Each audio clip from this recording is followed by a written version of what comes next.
Cheers, Matt. Thanks for the render. My name's Chris Scholes and I work in the CAST digital team within Jaguar Design. Our role within the design process is to take 2D design proposals and develop them into 3D geometry. Working from home at the moment, I'll give you a quick overview of how we can realise a concept using the software Alias by Autodesk. We generally start by creating the curves to outline the key features and volumes of the car. Here I'm using Matt's artwork along with a studio engineering package layout to sketch out the basis. The advice here is you're going to want to use a good flow of control points. This will enable you to control the acceleration and smoothness of the curves. Try and use as few as you need and use them with a good distribution between them. You can use evaluation tools along the way to analyse this. Even with a few simple curves, you can start to get the feel of the car. Using the curves that we've made, we can start to create the surfaces. Now there's a variety of techniques to do this, but again what I'd say the key is to have a good flow of CVs. The CVs are effectively telling you what the surface is doing.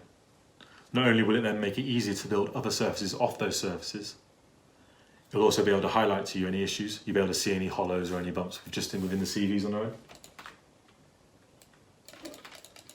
Now by either moving the curves or manipulating the surfaces themselves, we can adjust the form and shapes of the car. The surfaces can be aligned to one another using math from the control points to create smooth and flowing transitions between them. We can then use evaluation shaders and tools to see how the light reflections would move on those surfaces. Effectively like looking at the highlights on a painted surface.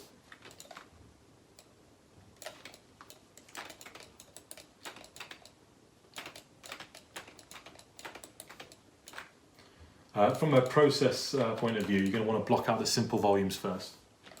Building to theoretical edges and intersects. Then you can move on to the blends and the complex transitions between them. The way to look at it is build the big building blocks first, and then add or take away the detail on top afterwards.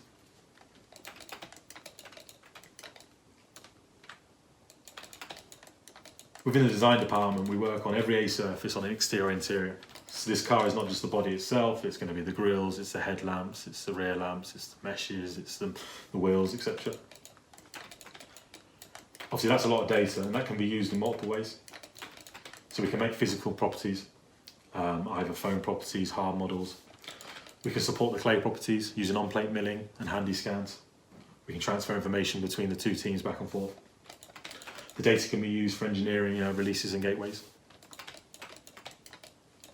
And I believe in this instance, we're going to give the data to Elliot from the DVA team and he'll show you what those guys can do with it.